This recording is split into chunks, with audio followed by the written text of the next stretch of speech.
Hello, ladies and gentlemen, mesdames et messieurs, good morning, bonjour, buongiorno, buenos dias, bon dia, guten Morgen, Ohio, gozaimasu. It doesn't matter where you are in the world. Il n'est pas un problème où vous êtes dans ce monde. You are watching Steffi's Talk Show. Vous regardez Steffi's Talk Show. I'm Steph, je suis Stéphanie. Welcome, bienvenue. Et comme vous avez pu le constater, aujourd'hui, exceptionnellement, ma vidéo est en français. Je m'exprime en français dans ma langue natale. Je sais, vous n'avez pas l'habitude, mais ça me fait du bien aussi. Et c'est aussi parce que j'ai un invité exceptionnel. Aujourd'hui, j'ai le plaisir de recevoir une figure emblématique du journalisme français, reconnue pour son regard lucide sur notre époque et son engagement constant pour le dialogue. À travers son nouveau livre, L'amour malgré la peur, il explore une question universelle, comment continuer à aimer, à construire et à avancer dans un monde souvent traversé par l'incertitude. Je vous présente donc Harry Roselmack. Harry, bienvenue. Bonjour Comment Stéphanie. Écoutez, je vais très bien. Je suis ravi d'être là. Sorry for the English speakers, but I'm gonna make it in French because it's my motherland language and it's better for me to speak in French. So I hope you can understand some piece of my vous speech. inquiétez pas, ceux qui ne parlent pas français vont devoir apprendre. Non, je rigole. Et non, mais il y aura une traduction dans tous les cas, ils vont comprendre. Donc vous inquiétez pas, ils seront au courant de tout ce que vous allez dire, même en français. Bon, Tout super. d'abord, encore une fois, merci d'avoir accepté mon invitation et d'être mon invité aujourd'hui. Le sujet du jour est très, très, très intéressant. On va naviguer, on va dire un petit peu, on va dire dans tout ce qui est entre guillemets. Le terme c'est métaphysique. Exactement. Et du coup, le livre s'appelle L'amour malgré la peur, donc vous allez nous en dire plus, mais d'abord, avant de commencer, de naviguer, d'explorer le livre, un petit peu de background, on va dire, présentez-vous, allez-y et dites-nous, un peu qui vous êtes. Alors, je vais commencer, si vous le permettez Stéphanie, par dire un mot de la métaphysique parce que c'est un terme qui fait un peu peur aux gens et il y a vraiment pas de quoi. Métaphysique, c'est l'étude du champ de l'existence. Tout simplement. Je suis un étudiant en existence. On va revenir tout à l'heure sur ce qu'est l'existence. Vous me disiez tout à l'heure, Stéphanie, que vous faisiez du développement personnel. On peut considérer que la métaphysique, c'est une branche de la philosophie qui fait du développement collectif. Elle cherche dans les principes directeurs de la nature, au sens de l'espace-temps, extrêmement large, elle cherche dans l'espace-temps des principes directeurs qui peuvent être pour nous des boussoles et qui peuvent permettre à l'humanité, effectivement, d'avoir une espèce de coach qui serait le coach ultime, puisque c'est cette nature qui nous a faites et qui nous fait passer des messages. Et le travail du métaphysicien, c'est de rechercher dans l'étude de cet espace-temps ces principes directs, et de les expliciter pour que les gens décident de les suivre, finalement d'entrer en résonance avec ce que nous dit la nature, ou de ne pas les suivre si leur intérêt personnel, leur intérêt communautaire ou affinitaire prime sur ce message de la nature. Mais ce que fait le métaphysicien, c'est qu'il met à la disposition de tout le monde cette guidance naturelle, finalement, ces règles de fonctionnement de l'espace-temps qui nous ont fabriqués et qui, sans nous obliger à quoi que ce soit, nous prescrivent un type de comportement plutôt qu'un autre.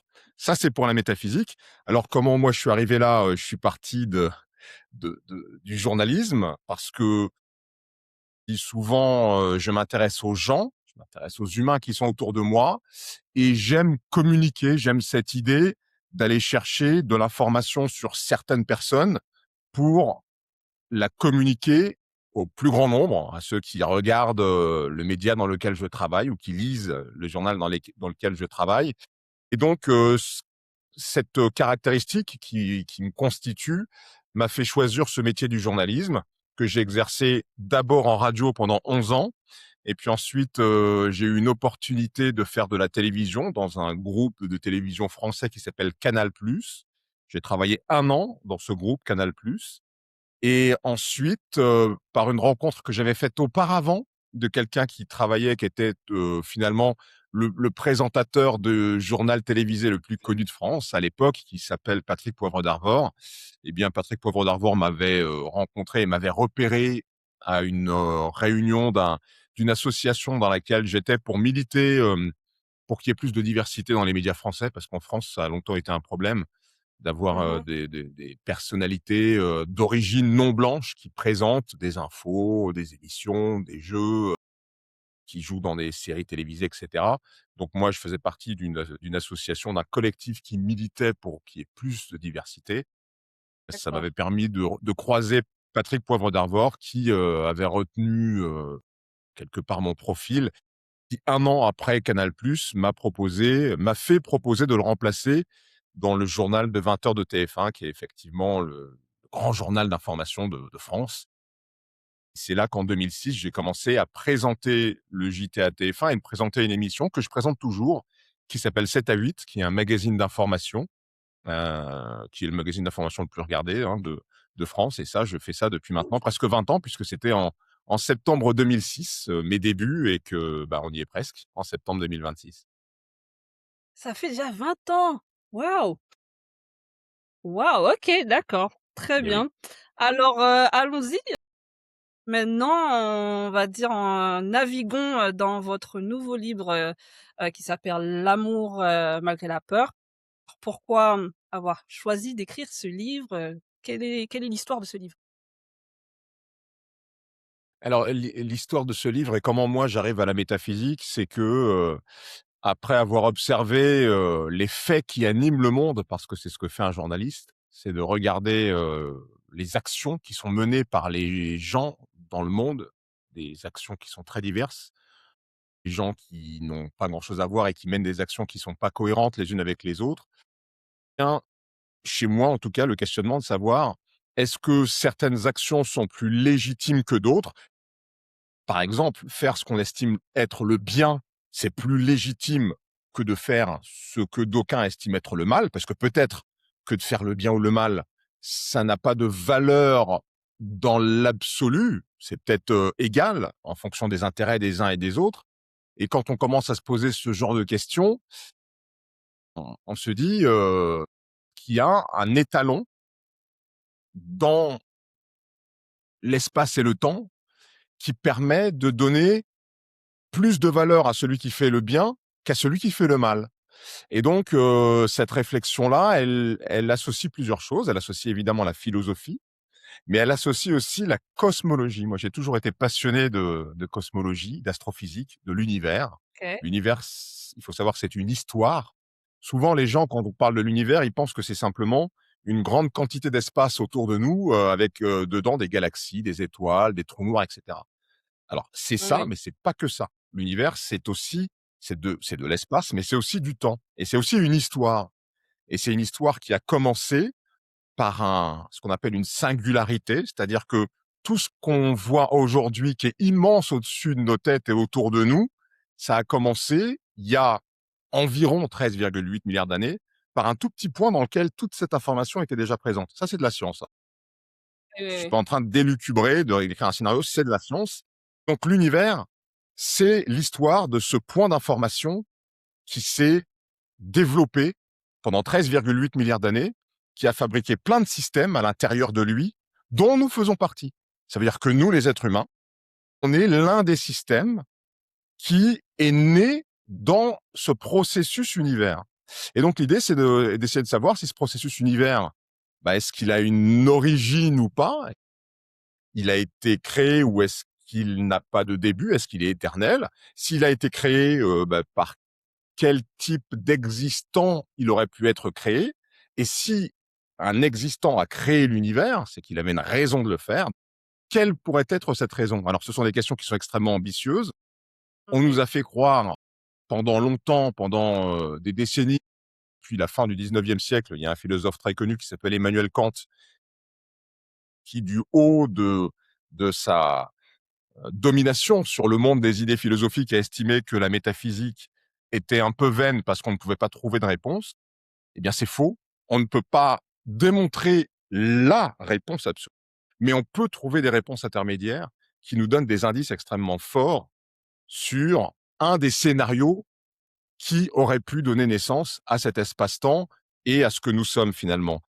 Cette étude-là, elle permet, comme je le disais tout à l'heure, aussi de trouver des principes directeurs dans la façon dont l'univers évolue.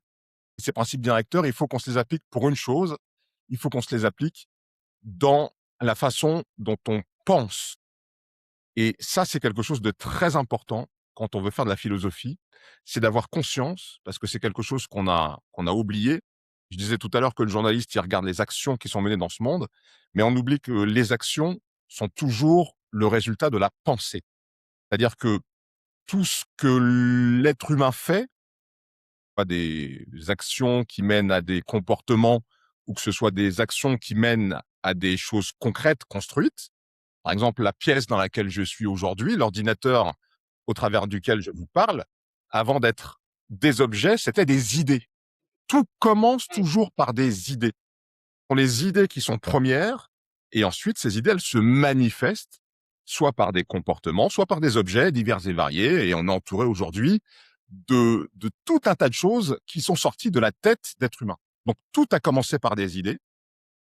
L'idée fondatrice du philosophe, qui est hyper importante, c'est de se dire que le monde qu'on construit et le monde qu'on va construire demain, c'est un monde qui doit naître d'abord dans nos têtes. C'est-à-dire que si on arrive à arrimer nos idées à des principes qui sont vertueux puisqu'ils nous ont fabriqués, eh bien le monde qui va en résulter sera un monde complètement différent que si on fait ce qu'on fait aujourd'hui le plus souvent, c'est-à-dire si on arrime nos idées soit à des opinions, et nos opinions, elles peuvent être différentes les uns des autres. On n'a pas, Stéphanie, les mêmes opinions sur tous les sujets. Ouais. Encore pire, si on arrime nos pensées à des émotions. Or, aujourd'hui, on est dans un monde où les pensées des gens sont arrimées, la plupart du temps, soit à leurs opinions, soit encore pire à leurs émotions. L'opinion et l'émotion sont des choses très volatiles, qui changent beaucoup, et qui, contrairement aux principes, sont des choses qui ne nous permettent pas de construire dans la durée et de construire des choses qui sont pour le plus grand nombre, ou en tout cas qui sont pas discutables. C'est-à-dire on va pas débattre du fait que 2 plus 2 égale 4. Ce que je veux dire, Ouais. c'est que c'est un principe acquis. Moi, je peux pas dire je suis d'accord avec ça. Vous pouvez pas dire je ne suis pas d'accord avec ça. On n'a pas à être d'accord ou pas Ouais. d'accord. C'est un On est principe. d'accord. Donc, lorsqu'on arrive nos pensées à des principes, ça crée de la stabilité et ça crée en plus de l'accord entre nous. Ça crée de la relation harmonieuse. Et c'est ça que Oui. recherche le métaphysicien. D'accord, OK. Du coup, selon vous, quelle est aujourd'hui, la plus grande peur qui freine notre société? Alors, la plus grande peur qui aiguille les comportements des êtres humains depuis qu'ils réfléchissent à leurs conditions d'être humain, c'est évidemment la mort. Mort, c'est la grande peur qui a aiguillé beaucoup de comportements, qui nous a permis aussi évidemment de survivre, hein. Moi, ce que j'ai écrit dans mon livre, qui s'appelle donc «L'amour malgré la peur», c'est pas l'amour sans la peur. La peur, Oui. elle est légitime, elle existe, elle nous a permis de survivre. C'est cette peur, notamment la peur de la mort, qui a fait que l'être humain a élaboré des stratégies de survie et qu'il a fini par dominer son environnement pour assurer sa survie. Pour beaucoup d'entre nous, nous ne sommes plus là aujourd'hui, mais cette peur, elle est restée présente et elle continue à aiguiller nos comportements. Aujourd'hui, le constat que je fais, c'est que, compte tenu de notre impact sur notre environnement, grâce à la technologie, hein, qui nous donne un impact très fort sur l'environnement et les uns sur les autres, si on continue à fonctionner dans ce régime de peur et si certaines personnes, notamment certains responsables politiques, continuent à utiliser cette peur comme un levier pour nous faire prendre certaines décisions, ben, ce qui va se passer, c'est que on va créer ce qu'on appelle en physique de l'entropie, désordre, informationnelle, des organisations, du conflit. Ça risque d'entraîner une disparition prématurée de l'humanité. L'urgence aujourd'hui, c'est de faire baisser ce niveau de peur de la mort, mais ce qui est frappant aujourd'hui, c'est que la peur, elle n'a même plus besoin d'une cause aujourd'hui. Les gens ont peur, ils savent même Ouais, pas pourquoi ils ont peur, ils ne savent même pas de quoi ils ont peur. Ils ont peur ouais, des autres de façon générale. C'est ce qu'on appelle un sentiment d'insécurité. Et cette peur, elle n'est pas ni concrète ni factuelle. Il y a des gens qui vivent dans des conditions où ils n'ont concrètement aucune menace. Néanmoins, ils ont peur parce que la peur, elle est contagieuse.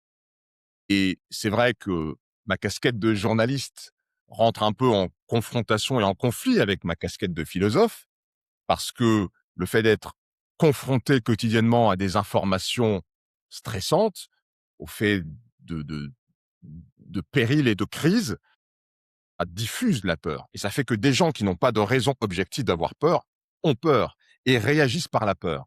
Et ces réactions par la peur, je pense que c'est ce qui risque de provoquer une disparition prématurée de l'humanité, sachant qu'on a une autre alternative et que quand la peur baisse, il y a quelque chose qui s'exprime pleinement. d'accord. Du coup, C'est quoi? voilà, Et c'est c'est ça. quoi? C'est Et c'est quoi? Ou quoi? si tu peux aussi poser la question dans le sens où est-ce qu'il y a une façon, du coup, de transformer la peur en une énergie constructive? Alors oui, encore une fois, la peur peut être utile. La peur peut être une énergie constructive. Bon, la peur et ses dérivés, hein, c'est-à-dire le stress, c'est quelque chose qui peut être positif. Quelqu'un qui est, stressé avant de faire une tâche, s'il sait gérer son stress, ça va l'aider à être encore meilleur que s'il n'était pas stressé. Et ça, nous qui faisons, par exemple, d'antennes, on le sait très bien. Moi, quand j'enregistre mon émission du dimanche, quand je ne suis pas en direct et donc pas du tout stressé, bah, je peux être un peu plus relâché, et je vais, savonner, donc je vais mal articuler un mot. C'est pas grave, puisque je sais que je peux effacer et refaire. En revanche, quand vous êtes en direct et que vous avez le stress du direct, donc Oui. votre subconscient sait que vous n'avez pas droit à l'erreur et à ce moment-là, vous êtes meilleur que quand vous enregistrez comme ça et que vous savez que vous pouvez refaire. Donc le stress et la peur en général peuvent être des alliés et il faut s'en faire des alliés. Mais il faut aussi les remettre à leur juste place. La peur, c'est un outil qui nous aide, à nous protéger et donc à assurer notre survie, OK. à protéger notre entourage et voilà, à assurer, la survie de notre entourage. Maintenant, quand la peur, elle est présente de façon permanente, elle a des effets pervers, c'est-à-dire qu'elle elle a la particularité, parce que pour moi, c'est une des 2 émotions fondamentales, mais qui est moins fondamentale que l'autre, celle qui s'exprime quand on fait baisser la peur, et celle-là, c'est OK. l'amour. J'argumente dans mon livre que l'amour est une est un principe directeur même de l'univers. C'est-à-dire que c'est même pas une émotion, c'est d'abord la principale raison d'être de notre espace-temps. C'est la raison pour laquelle on a été fabriqué par ce processus univers. Que donc, cet amour, on l'a en nous. On n'a pas besoin de le convoquer et il n'y a pas besoin de raison d'aimer. Et d'ailleurs, on le sait tous, puisque jamais, Stéphanie, vous allez demander à un de vos proches qui vous dit je suis amoureux, jamais vous allez lui demander pourquoi tu es amoureux. C'est une question qui n'a pas de sens.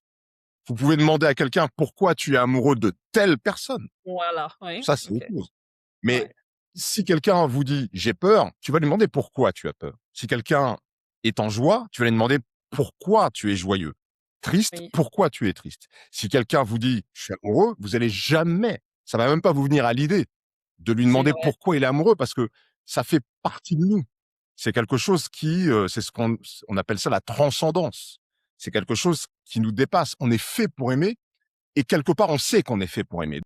C'est quelque chose qui existe en nous, mais qui peut effectivement être masqué par la peur et ses dérivés. Et quand on est rempli de peur et quand on a peur pour tout et tout le temps, eh ben, ça nous empêche d'exprimer cette pulsion fondamentale d'amour. Je prends un exemple, parce que j'aime bien prendre des métaphores qui marchent plutôt bien. C'est que quand vous Allez-y. présentez à quelqu'un une photo d'un bébé lion de quelques jours, bah, il va dire: «Oh, c'est trop mignon!» Il va avoir une pulsion d'amour au Oui, sens large, hein, je parle de l'amour au sens large. Il va avoir une pulsion d'empathie pour ce lionceau bébé de quelques jours. Si vous lui montrez la photo du même lionceau à l'âge adulte, il aura plus oui. cette pulsion. Pourquoi? Que la peur, et en tout cas quelque chose qui se justifie par le fait que cet animal représente une menace, masquer l'amour que spontanément, sans raison et sans pouvoir expliquer pourquoi. On ne sait pas pourquoi on trouve qu'un bébé lion, c'est mignon. On ne sait pas pourquoi. C'est juste comme ça. Oui. Peur, la menace, va masquer l'amour. Donc c'est pour moi comme ça que les choses fonctionnent et que j'essaye de les décrypter en disant aux gens: baissez votre niveau de peur, les peurs inutiles, débarrassez-vous-en, et vous allez voir que votre niveau d'amour, il va augmenter. Et que votre niveau d'empathie envers les autres, il va augmenter de façon spontanée. Donc pour vous, c'est important, entre guillemets, pour une personne d'avoir dans sa vie plus d'amour que de peur? Ou ce faut avoir un niveau plus d'amour que de peur? Vous pensez que c'est la meilleure façon de d'accord. Moi, je pense que l'univers, ce processus dont je vous parle depuis le début, a pour raison d'être la relation harmonieuse. C'est-à-dire que finalement, le médiateur de la relation harmonieuse, c'est l'amour. Donc on va dire qu'il a pour raison d'être l'amour. Et donc, pour répondre à cette raison d'être, si on veut répondre à la raison pour laquelle on existe, il faut qu'on exprime cet amour. Et donc, plus on sera en capacité d'exprimer cet amour, et plus les relations entre nous seront des relations harmonieuses. Et ce qu'on appelle le paradis, dans certaines religions, on estime être quelque chose qui devra arriver après notre mort. Moi, je ne le pense pas. Je pense que le paradis, il est accessible sur Terre. Je pense que D'accord. notre raison d'être, c'est d'avoir un comportement qui nous permette d'arriver à cet état de relation harmonieuse, quasi absolue. On est des êtres humains, donc il y aura toujours cette tentation. Nul n'est parfait. Et évidemment il peut y avoir encore du conflit.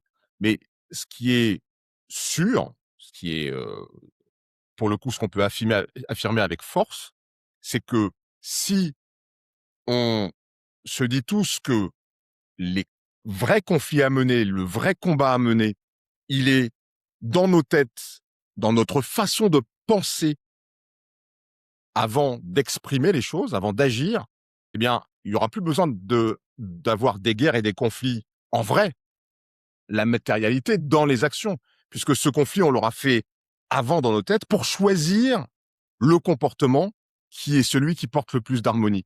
Et ça va changer complètement la vie sur cette planète, mais vraiment complètement. Et donc, pour moi, il y a un vrai enjeu à faire comprendre aux êtres humains, aux gens qui vivent sur cette planète, que le vrai conflit, il doit se jouer dans nos têtes avant de l'exprimer par des actions. Et si tous on fait ce travail, on va résoudre tous les conflits. Waouh, OK. Bah, il y a beaucoup de travail, hein, dans ce monde, en tout cas. L'amour Il y a beaucoup de travail, mais je vous assure que c'est sans doute plus simple d'arriver à résoudre les conflits en chacun travaillant notre éthique et en l'arrimant sur cette consigne naturelle, que d'arriver à éteindre les conflits par des armes, la politique, par de la diplomatie. Le conflit au Proche-Orient en est bien la preuve. Ce conflit dure depuis des décennies. On n'arrive pas à en trouver une issue, et on n'en trouvera pas une. C'est pas par en ajoutant des actions aux actions, en ajoutant de l'émotion aux émotions qui sont légitimes, hein, mais qui font qu'on a des gens qui aujourd'hui sont dans la haine, qui sont aujourd'hui dans la peur, qui sont aujourd'hui dans la volonté de nuire, d'annihiler et de tuer. Ça, on n'arrivera pas à le résoudre de l'extérieur. Il faut que chacun fasse le travail en lui, dans sa façon de penser le monde et ses interactions avec ce monde. Et si on arrive à faire ça, si on rend ça légitime, ben, on n'aura plus besoin de casque bleu, tout va se régler d'un seul coup. Donc c'est ambitieux, mais c'est pas plus irréaliste, c'est pour moi plus réaliste que ce qu'on est en train d'essayer de faire et qui marche pas depuis des plombes. Oui, exactement. Selon moi, en tout cas, selon la façon dont je vois les choses, parce que je pense que cette société d'aujourd'hui et même depuis toujours a toujours avancé d'une façon où il était important de toujours imposer une certaine forme de peur, façon de garder contrôle, si je m'exprime bien. Du coup, ça va en conflit un peu avec ce que vous essayez de partager, parce que je suis d'accord, c'est la réponse, mais le système en vrai, la société dans laquelle on vit, je pense pas qu'elle soit prête en tout cas à implémenter cette philosophie. Alors comment on fait Vous avez raison, Stéphanie. Mais moi, je crois qu'on arrive à l'acmé, au zénith de cette façon de fonctionner que vous avez décrite et qui montre, que ça ne fonctionne pas et qui, de même, commence nous-mêmes à nous inquiéter. Il y a un personnage sur la scène politique mondiale qui incarne parfaitement cette l'antiphilosophie. OK, L'antiphilosophe, c'est Donald Trump. d'accord. Donald Trump, sa particularité, la particularité de son action, et moi je dis pas ça pour le dénoncer lui, parce que pour moi il est l'archétype d'une façon de fonctionner globale. Il n'est pas isolé, il est juste extrême, presque caricatural, dans sa façon d'exprimer un comportement qu'on a déjà nous tous. La particularité de Donald Trump, c'est qu'il n'a aucun principe. Ses actions ne sont guidées que par ses intérêts et par ses émotions, donc par ses opinions, intérêts et ses émotions. Il n'est guidé par aucun principe extérieur à sa condition ou à la condition que moi j'appelle affinitaire, donc en l'occurrence peut sans doute des Américains, en tout cas des gens dont il estime avoir la charge. Mais il y a une Mmh. hiérarchie. C'est d'abord ses intérêts à lui, mais ensuite les intérêts de l'Amérique, et ensuite à moi. Alors, OK. La particularité d'une personne qui fonctionne sans avoir de principe, je le disais tout à l'heure, c'est la volatilité, parce que l'émotion, elle change d'une heure à une autre. C'est-à-dire que vous pouvez avoir un état émotionnel à 15 heures, un autre état émotionnel à 16 heures. Si vous arrimez vos décisions sur votre état émotionnel, ça va changer tout le temps. Et pour les opinions, ça change un peu moins, mais il y a que les imbéciles qui ne changent pas d'opinion, qui ne changent pas d'avis. Donc vous êtes légitime à changer d'avis entre le lundi et le mercredi. C'est pour ça que Trump, il va prendre une décision le lundi et le mercredi, il va prendre une décision inverse. Mais pour lui, il n'y a pas de conflit. Pour lui, c'est pas un problème, puisque pour lui, les principes n'existent pas. Il se moque des principes. Pour lui, il n'y a pas de choses qui dépassent son intérêt, une opinion qui se fait sur les choses et qui est stable. Pour lui, ça n'existe pas. Donc, pour lui, il n'y a pas de problème à prendre le mercredi une décision qui est l'inverse de la décision du lundi. Et ça, on se rend tous compte sur cette planète que c'est quand même problématique. On se rend Ouais. tous compte que cette façon de fonctionner, qui n'est pas propre à Trump, encore une fois, qui est propre à cette société d'aujourd'hui, comme vous le disiez, Stéphanie, on se rend compte que ça fonctionne pas. Et on se rend compte que là, il y en a qu'un. Bon, alors, il est président de la première puissance mondiale, donc c'est un problème. Mais imaginez qu'il y ait 4, 5, 6, 15 chefs d'État qui fonctionnent comme Trump, mais le monde devient Alors, ingouvernable. Enfin, oui, le monde n'a plus aucun sens. Le monde n'a plus aucun sens. Et donc, il exa faut réintroduire du principe dans notre façon de prendre des décisions, et encore plus quand on a la responsabilité d'un État, d'un pays, il faut qu'on soit arrimé à des principes. Et ça, c'est ce que disaient Platon et Socrate, il y a 500 ans avant Jésus-Christ. Ils nous disaient déjà que la cité, pour eux, devait être gouvernée par des amis de la sagesse, que sont les philosophes, et qui vont chercher des principes et qui imposent ces principes comme outil de gouvernance de la cité. Il faut retourner vers ça. Si on continue à gouverner comme on le fait aujourd'hui, ça va très mal finir. Donc c'est un choix. exact. OK, donc on a parlé de la peur, donc maintenant concentrons-nous un petit peu plus sur l'amour et surtout j'ai une question, l'être humain en général J'ai l'impression, il est plus réactif ou alors il répond plus directement à la peur qu'à l'amour. C'est vrai. C'est vrai parce que, encore une fois, l'évolution, elle donne beaucoup de réponses, l'évolution, et y compris l'évolution darwinienne, c'est-à-dire l'évolution des espèces. Là, on parle plus de l'espace-temps, on parle des espèces biologiques et on parle notamment de l'espèce humaine. Pendant des millénaires, l'être humain doit sa survie au principe de précaution. Il y a un lion qui arrive, tous aux abris, on court, on se cache, on réagit, on trouve des solutions, on invente des armes, on le tue, etc. Donc, cette peur, ça a façonné notre façon d'être, ça a créé un stress qui fait partie aujourd'hui de nous. On sait aujourd'hui avec l'épigénétique que les choses qui nous entourent, que les stimuli qu'on a dans la vie imprègnent même nos gènes, c'est-à-dire que même des choses qui semblent être innées, origine notre environnement, et depuis des millénaires, cet environnement avec des périls a fait, j'ai envie de dire, rentrer la peur dans notre ADN, dans nos veines. Donc cette peur, on peut pas faire sans. C'est très compliqué de faire sans la peur. Effectivement, l'être humain, il est très réactif à la peur. Mais c'est le principe d'ailleurs de la psychanalyse.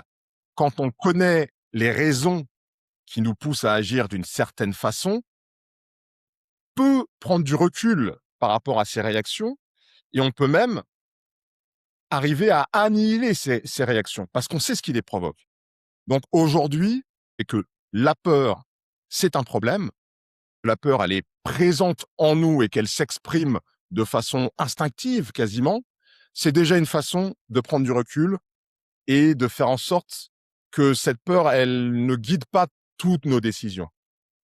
Ouais. L'idée, c'est de dealer avec la peur. C'est de dire à la peur, OK, j'ai besoin de toi, continue à m'alerter, mais je ne t'écouterai qu'après une brève analyse, ou alors je te laisse prendre les commandes si je suis en danger de mort. Si je suis sur la route et qu'il y a un camion qui arrive en face de moi, je vais pas commencer à réfléchir.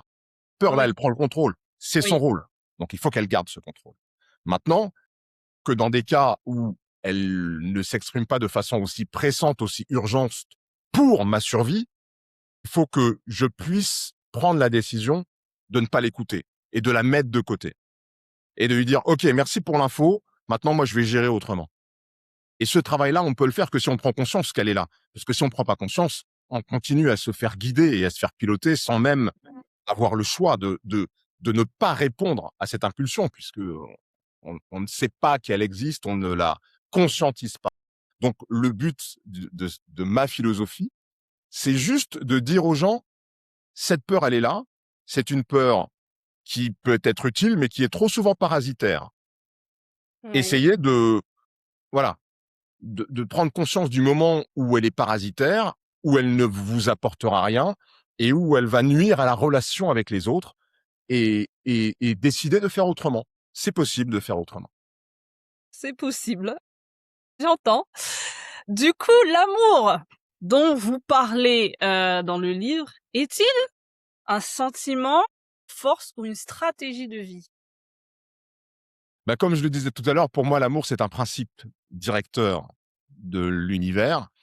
Pour moi, c'est notre raison d'être.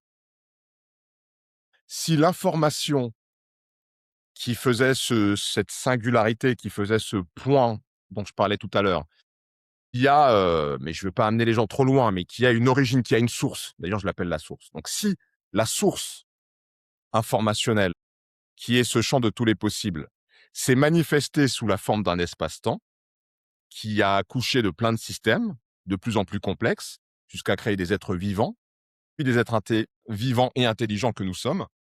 Ce processus s'est mis en route. Pour moi, c'est qu'il y a une raison. Et cette raison, c'est le désir de relations harmonieuses. Parce que quand on étudie la façon dont la matière s'est créée et dans la façon dont la matière évolue pour créer du complexe, le principe d'harmonie, il est partout. Les principes de symétrie, nous, par exemple, on trouve beau les choses symétriques. Quelqu'un qui a un visage très asymétrique, on va avoir Oui, tendance à pas le trouver beau. C'est comme ça. Le- oui. la, la- la symétrie est pour nous un critère de beauté. Eh bien, il faut savoir que la symétrie, elle est très présente en physique. La symétrie dans l'espace est extrêmement symétrique. Il y a beaucoup de symétrie en physique de la matière. Ça veut dire que non seulement l'espace, il est beau, enfin la matière, c'est une belle construction, mais c'est une construction harmonieuse et équilibrée. Donc nous, on est le fruit de ça.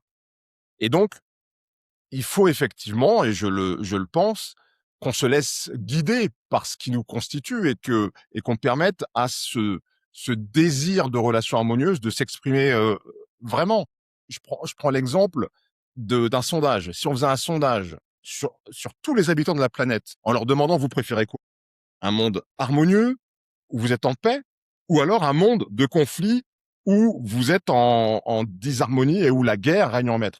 Tout le monde choisirait à 99,9%, par quelques personnes un peu particulières, mais à 99,9%, on choisirait tous un monde harmonieux. Or, ce monde, il n'existe pas. Comment ça se fait que le monde qu'on désire profondément, le monde que notre cœur nous pousse à vouloir, comment ça se fait qu'il ne se manifeste pas dans la réalité? C'est parce que la peur vient masquer cette envie profonde, ce désir profond qui nous habite et vient créer du conflit, de l'entropie et de la désorganisation informationnelle. Oui, je suis d'accord. OK. Il y a plusieurs façons d'expérimenter l'amour. Oui. Donc quelle est pour vous la meilleure façon d'expérimenter l'amour? Alors, pour moi, et c'est effectivement l'une des choses que j'aborde dans le livre, le grand amour, ça n'est pas cet amour très puissant et très durable qu'on peut ressentir pour une personne. Et ce que ce qu'ont décidé nos égos, c'est ce que veulent nos égos. Et on est tous OK, sensibles à ça. Même moi, je oui, suis sensible à cette idée d'un amour.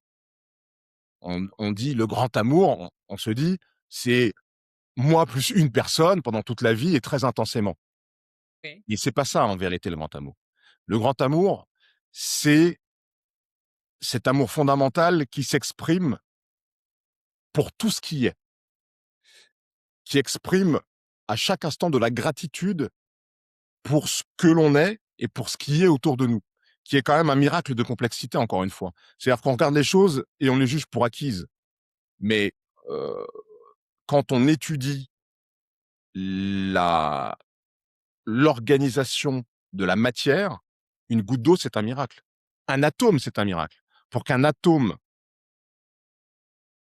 soit un constituant de la matière qui soit durable, soit guidé par des relations harmonieuses entre les protons et les neutrons du noyau et les électrons qui gravitent autour, les différentes, le calibrage des différentes forces physiques qui existent entre ces éléments constitutifs de l'atome sont d'une précision qui dépasse l'entendement. C'est-à-dire que il est impossible que ces éléments soient dans cet état par un processus aléatoire. C'est d'une précision extrême.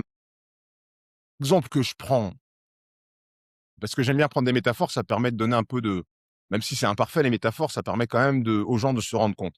C'est comme si on disait aujourd'hui que l'IA, avec lequel on est beaucoup maintenant à travailler, c'est comme si on disait que l'IA avait pu émerger d'une façon aléatoire de notre espace-temps. C'est-à-dire que non seulement notre espace-temps se sera organisé de façon aléatoire pour générer des systèmes informatiques, et que ces systèmes informatiques, en évoluant de façon aléatoire, avaient créé l'IA.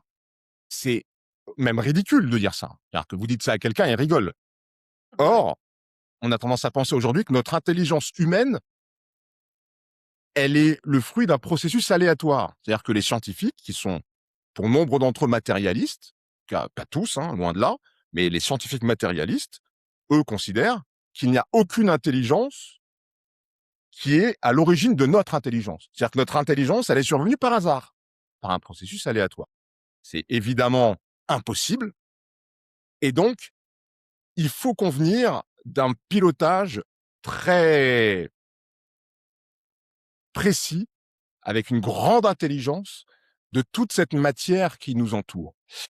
Ça doit nous amener, me semble-t-il, à avoir de la gratitude et donc une forme d'amour pour tout ce qui est, pour tout ce qui nous entoure et pour la source de ce qui s'est manifesté et qui nous entoure.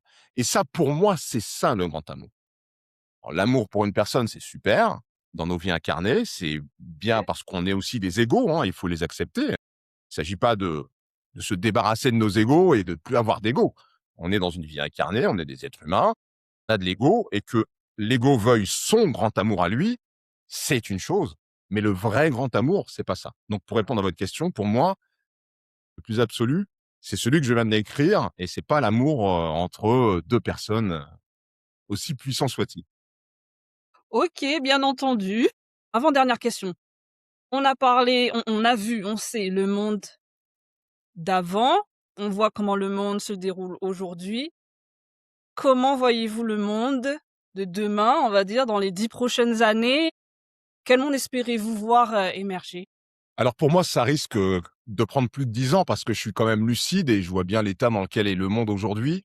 Mais moi, ce que j'espère en écrivant ces livres, et je vois toutes les autres personnes qui écrivent aussi des livres, qui font des conférences ou qui agissent en praticien, parce qu'il y a des gens qui ne sont pas, moi je suis dans une forme d'intellectualisation parce que c'est comme ça que je suis.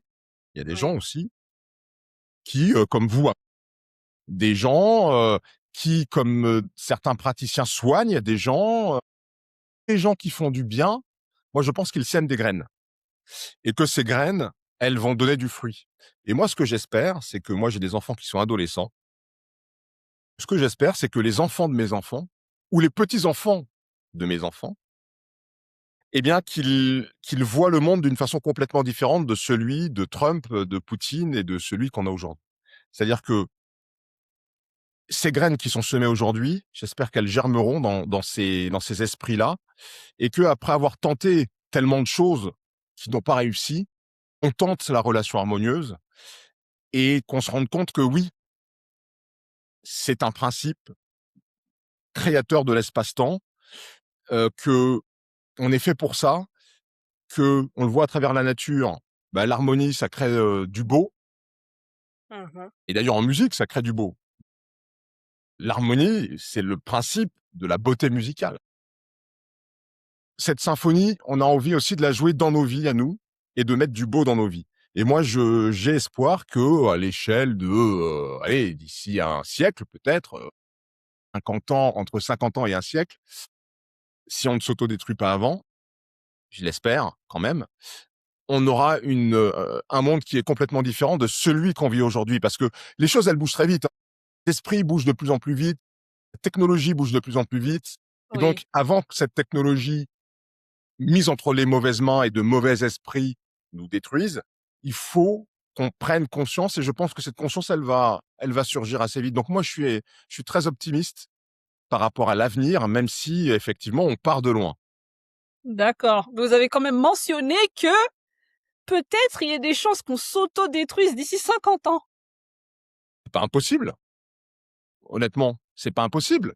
Quand vous regardez aujourd'hui le l'impact que nous avons en termes de technologie, et notamment de technologie mise au service de la guerre. Je crois que, alors, on est le 4 mai aujourd'hui, il y a un débat à l'Assemblée nationale et des décisions prises au niveau européen pour augmenter les budgets de l'armement. Donc, en 2026, notre priorité, c'est de s'armer davantage avec Oui, des armes de plus en plus puissantes et des armes qui, demain, auront la capacité à prendre des décisions par elles-mêmes, parce que c'est ce que fait l'IA. C'est-à-dire que l'IA, plus vite que l'être humain, elle est capable de faire des choix, de prendre des décisions et de lancer des actions.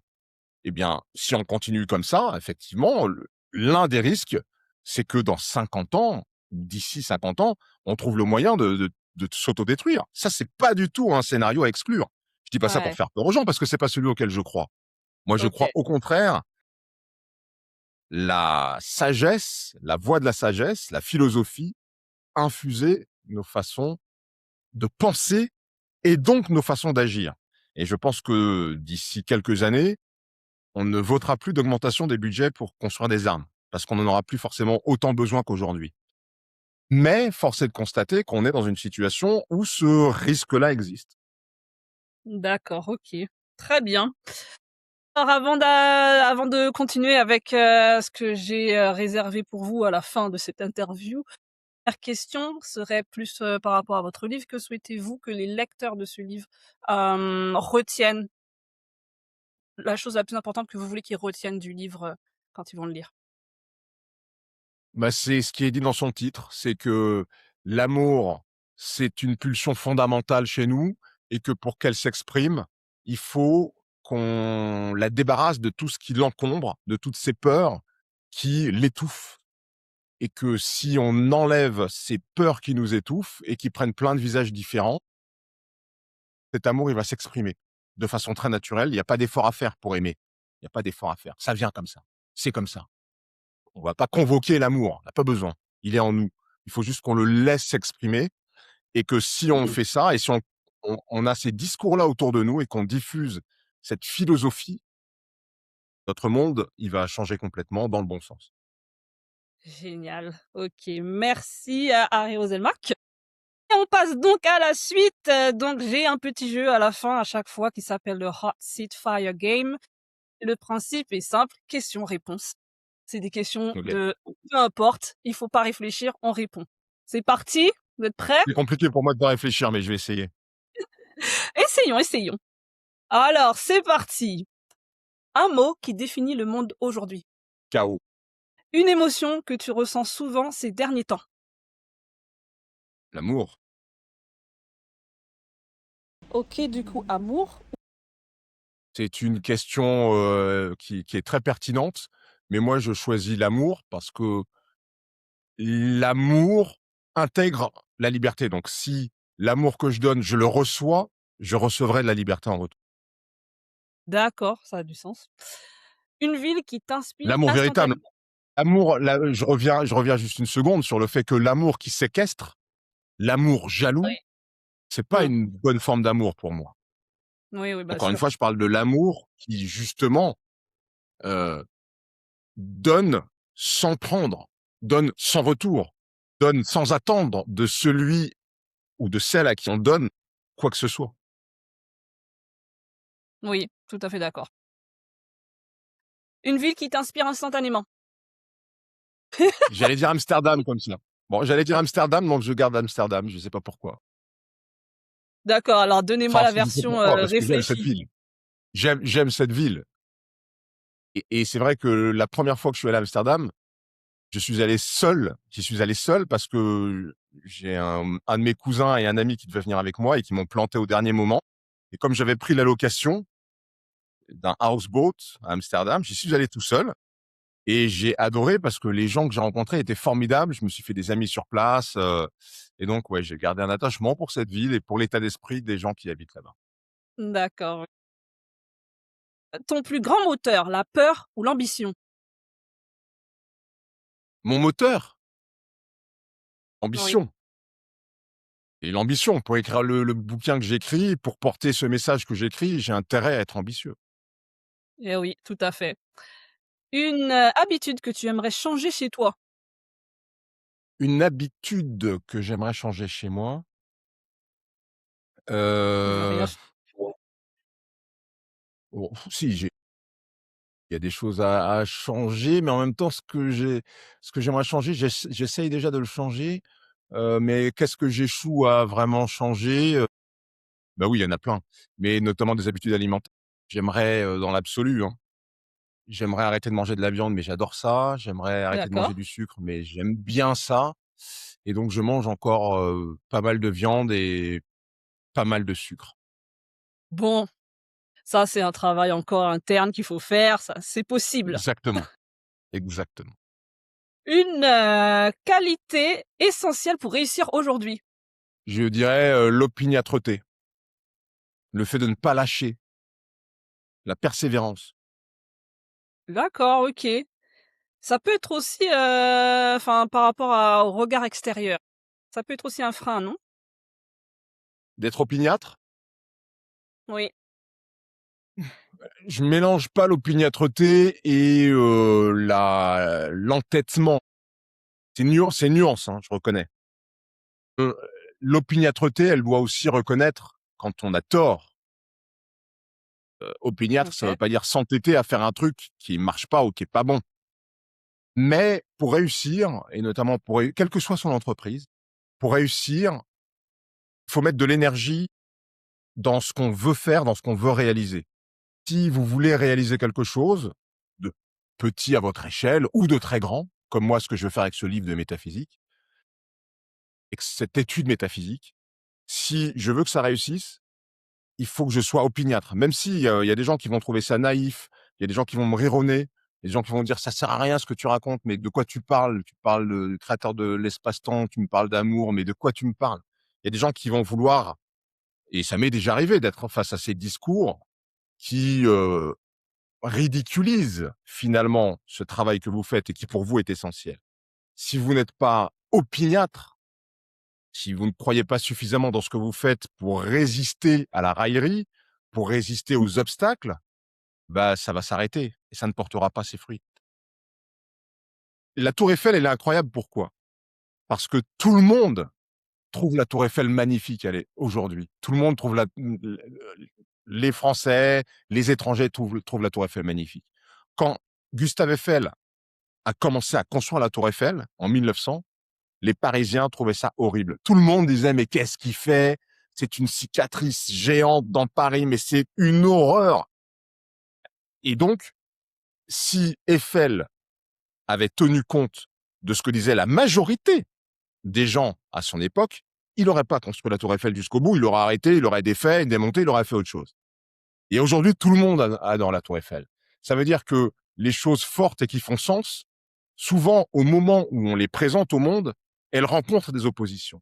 Et si vous n'êtes pas opiniâtre, ben, ce sera un début de concrétisation qui ne va pas se manifester dans la réalité parce que votre pensée ne sera pas assez énergétique et assez constante pour permettre à cette chose de se concrétiser jusqu'au bout et peut-être de rencontrer son destin comme la tour Eiffel. Donc peut-être, et je l'espère, que la métaphysique que je développe aujourd'hui, ce sera un peu la tour Eiffel de la pensée et que demain, tout le monde trouvera ça normal et trouvera ça beau et voudra le mettre en œuvre. Et à ce moment-là, non seulement j'aurais eu raison, mais c'est pas ça le plus important, c'est que je crois sincèrement que le monde va changer, mais vraiment dans le bon sens. Oui, moi aussi. J'aimerais vraiment que ça prenne cette direction aussi, mais ça a l'air compliqué, mais je l'espère aussi. OK, une décision que tu referais sans hésiter? De faire des enfants, parce que c'est vrai OK, qu'aujourd'hui, très bien. c'est presque un choix de vie. Il y a plein de gens qui disent: «Moi, je veux pas faire d'enfants dans ce monde qui va mal». Moi, je suis pas d'accord avec ça. Oui, d'accord. Alors du coup, je suis curieuse. Heu, Faut faire des enfants parce Ah que oui, non mais bien sûr qu'il faut faire des enfants. En fait, on ne va pas résoudre le problème de l'humanité en soustrayant l'humanité de l'équation, parce que ça veut dire ça. Pas faire d'enfants, ça veut dire ouais, moi, je vais régler le problème de la planète en arrêtant de construire des êtres humains de l'avenir. Bah non, c'est pas ça la solution. La solution, c'est encore une fois de changer notre façon de penser. À nous qui sommes là aujourd'hui et à ceux qui arriveront demain. C'est ça la solution. d'accord. Et donc, évidemment, après, c'est pas une obligation. Je dis pas, attention, je dis pas aux gens et notamment aux femmes à qui parfois il y a une espèce d'injonction à faire des enfants. Oui, Les femmes qui ne veulent pas faire d'enfants et les hommes qui ne veulent pas faire d'enfants, il n'y a pas de problème. Sauf qu'aujourd'hui, on parle de gens qui auraient aimé faire des enfants, mais qui ont peur oui, et qui se disent, le monde, il est trop dangereux pour qu'on fasse des enfants. Ça, non, ça, c'est une erreur de penser comme ça. d'accord, très bien. Si tu devais tout recommencer, tu serais journaliste ou autre chose? Vraisemblablement journaliste, mais si j'avais pas été journaliste, j'aurais bien aimé être DJ. Oh d'accord, OK, Rien à voir. OK, absolument rien à voir, mais du coup, vous avez des talents de DJ, à temps partiel? Je l'ai pas encore fait, mais je le ferai un jour. Je vais me former et j'espère un jour, peut-être mes plus vieux jours, animer une soirée sur une plage, mettre la musique que j'aime et faire vibrer des gens avec la musique qu'on aime tous. Parce que la musique, moi, je suis un fan de musique et la musique a cette particularité de créer de l'harmonie Sans et de mettre les gens dans un même mood, sans utiliser de mots, sans sans se prendre la tête à comprendre un message, mais juste par de la vibration. Et ça, je trouve ça super, hein. Pour moi, les artistes sont des métaphysiciens qui s'ignorent et ce sont même les métaphysiciens les plus efficaces parce qu'ils arrivent à rassembler des millions de personnes, pour ceux qui font des tubes, avec très peu de mots et avec une grande efficacité. Donc créer l'unité, créer l'harmonie, c'est un travail de métaphysicien finalement. Ah, génial, DJ.